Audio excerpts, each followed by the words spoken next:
Hey, David Matthews from Spark of Life, where our heartbeat is to walk beside those who've experienced horrific loss, both death losses and non-death losses.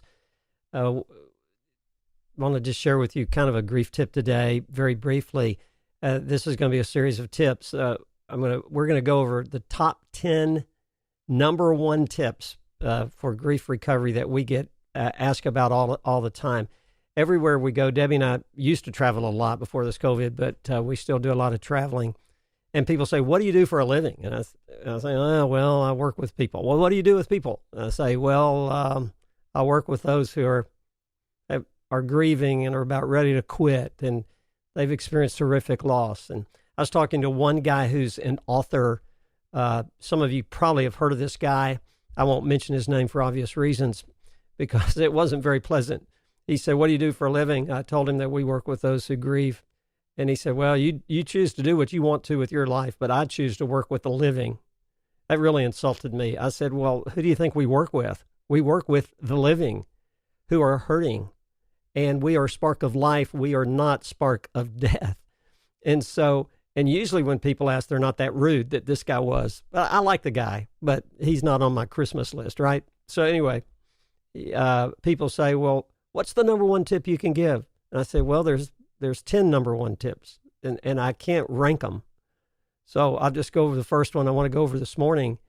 And it is when people say, we've done 107 retreats with over 1,400 grievers. We've done all these workshops in churches and stuff. And they say, what's the number one tip? And I'll say this. The grievers have taught us, and they say one thing stands out when they get help, and it is, we found out we were not alone. And that's the tip of the day. You're not alone.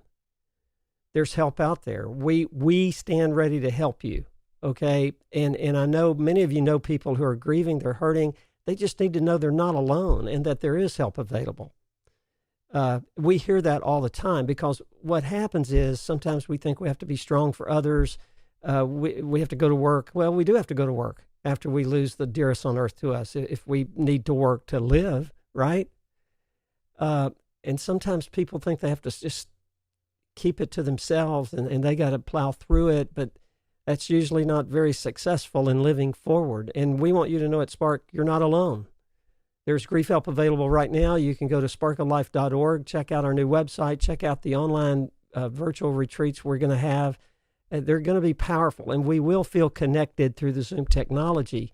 You will see that you won't be alone, and check it out. And we also have a grief online course that you can take one-on-one, just you at your own pace with 3 coaching sessions. We have that available.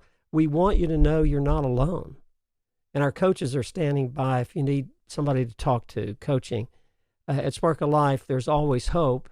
And we just want you to hold on to that. You're not alone. There's a help available. We're here for you. I know there's others that could be there for you. But at Spark of Life, there's always hope. Have a great day.